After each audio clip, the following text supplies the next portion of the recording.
नमस्कार बच्चों। आज मैं आपको संगीत का इतिहास बताना शुरू कर रही हूँ।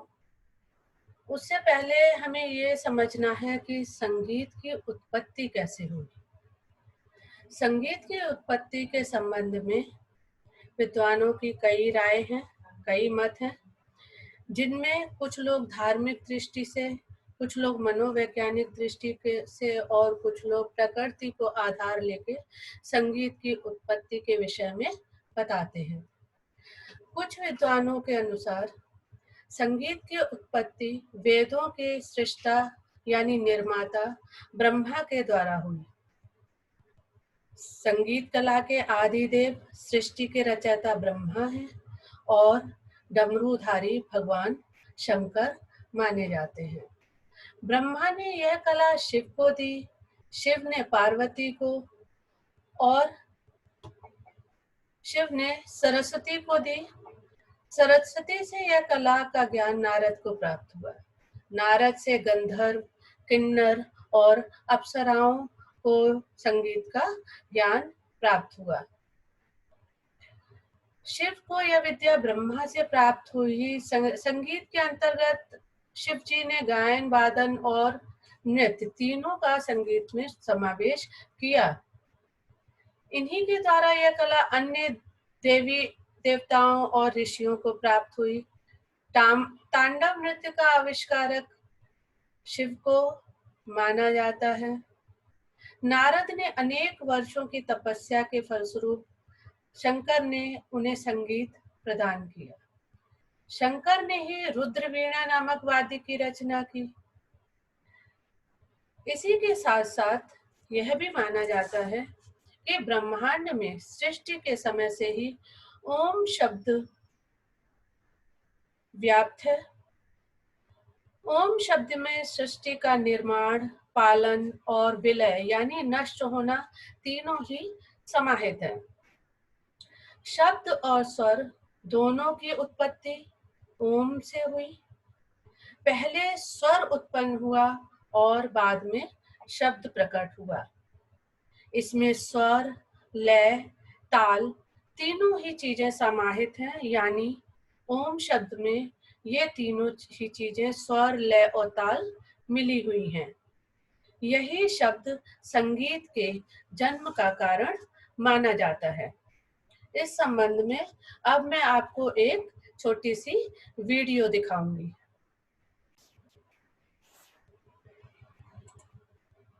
प्रस्तुत इतिहास भारतीय संगीत का। कई मानते हैं कि संगीत यह देवियों और देवताओं की देन है।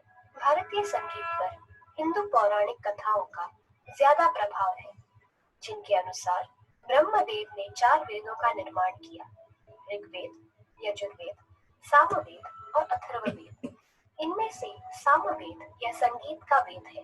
ब्रह्मदेव ने संगीत का ज्ञान भगवान शिव को प्रदान किया, जिन्होंने उसे सौंपा माता सरस्वती के हाथों, जो कि विद्या और शिक्षा की देवी है। माता सरस्वती ने संगीत की विद्या नारद को दी, जिन्होंने आगे जाके उसे सिखाया गंधर्वों, अप्सराओं और किन्नरों को। इसी कारण नारद मुनि को संगीत को देवलोक से पृथ्वी लोक पर लाने का श्रेय दिया जाता है। कई जन मानते हैं कि भगवान शिव, जो स्वयं नटराज है, उन्होंने रुद्रवीणा का निर्माण किया। उनकी प्रेरणा थी देवी पार्वती की सोती हुई छवि। ऐसा कहते हैं कि उन्होंने ही राग भैरव, मेघ, दीपक, हिंडोल और श्री की रचना की। प्रस्तुत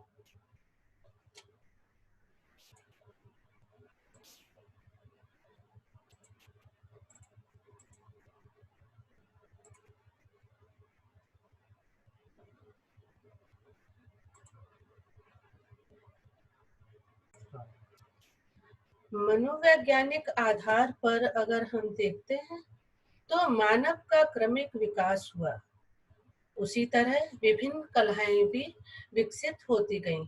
बच्चे के जन्म लेते ही उसके कंठ से रोने की ध्वनि स्वतः ही निकलने लगती है। गायन और वादन इसी ध्वनि के सहज विकास माने गए। मानव ने अपनी विभिन्न भावनाओं को ऊंची नीची ध्वनियों के सहायता से अभिव्यक्त किया, उसी से संगीत की उत्पत्ति हुई। पाश्चात्य विद्वान फ्राइड के अनुसार संगीत की उत्पत्ति एक शिशु के समान ही मनोवैज्ञानिक आधार पर हुई।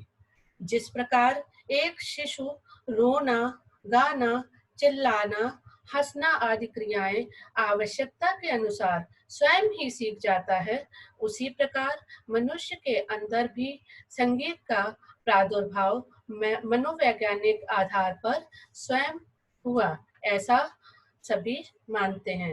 इस संदर्भ में मैं अभी आपको एक वीडियो फिर दिखाती हूँ। इतिहास भारतीय संगीत का। संगीत का उगम कैसे हुआ ये जानना मुश्किल है, क्योंकि उसकी शुरुआत लिखित इतिहास के पहले की बात है। कई लोगों का ये मानना है कि संगीत का आरंभ हुआ प्राकृतिक ध्वनियों और लयों से। शायद आदि मानव ने चिड़ियों के चहकने से और बंदरों के दो लकड़ियों के टुकड़ों से ध्वनि निर्माण करने के बर्ताव से प्रेरणा ली हो और उसी का अनुकरण करने पर उसे संगीत का अनुभव हुआ हो। ऐसी भी मान्यता है कि विश्व का सबसे पहला मेलोडिक इंस्ट्रूमेंट मानव का कंठ ही था और विश्व का सबसे पहला ताल वाद्य मानव का शरीर था, जिससे मानव ने ध्वनियों का निर्माण करना सीखा, जैसे गाना, गिनगिनाना, सीटी बजाना, अंगड़ाई लेना, तालियां बजाना, चुटकियां बजाना, जिससे धुनों का और लयों का निर्माण हो।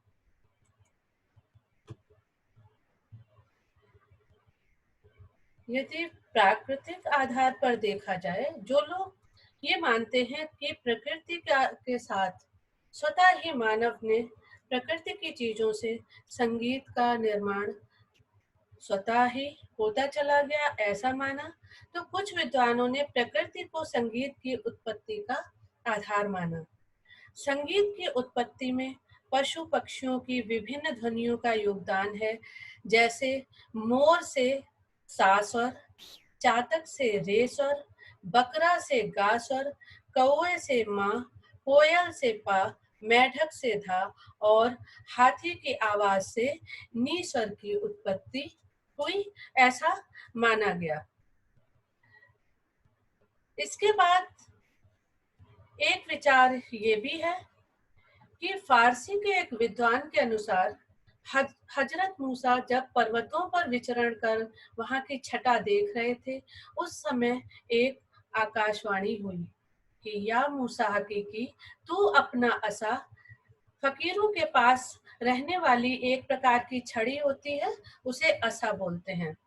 तो उन्होंने सुना कि या मूसा हकीकी, तू अपना असा इस पत्थर पर मार।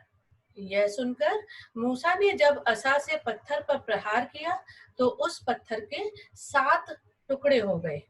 प्रत्येक टुकड़े से पानी की अलग अलग धारा बहने लगी। इसी जलधारा की आवाज से मूसा ने 7 स्वरों स, रे, ग, म, पा, धा, नी, इन 7 स्वरों की रचना की। अब इस संबंध में आप एक वीडियो और देखेंगे और उसके बाद मैं आज की क्लास यहीं पर समाप्त करूंगी। भारतीय संगीत, खासकर हिंदुस्तानी संगीत पर फारसी संगीत का भी बेहद प्रभाव है। एक फारसी कथा के हिसाब से हजरत मूसा को एक जादुई लकड़ी का टुकड़ा मिला और उसी क्षण आसमान से आकाशवाणी हुई, जिसने उसे उस लकड़ी के टुकड़े को नजदीक के पत्थर पर तोड़ने का आदेश दिया। ऐसा करने पर लकड़ी के 7 टुकड़े हुए, जिनमें से 7 धाराएं बहने लगी और इन्हीं में से 7 स्वरों का निर्माण हुआ। ऐसी भी कहावत है कि एक जादुई पक्षी था जिसके चोंच पर 7 छेद थे और इन्हीं में से 7 स्वर पहली बार बजने लगे। तो इस प्रकार बच्चों, आज हमने आपको बताया कि संगीत की उत्पत्ति विभिन्न विद्वानों द्वारा किस प्रकार से मानी गई है। मैं आज का वीडियो यहीं पर समाप्त करती हूँ और आप लोग इसको ध्यान से देखेंगे, समझेंगे। कोई भी समस्या अगर आप आती है तो आप पूछिए।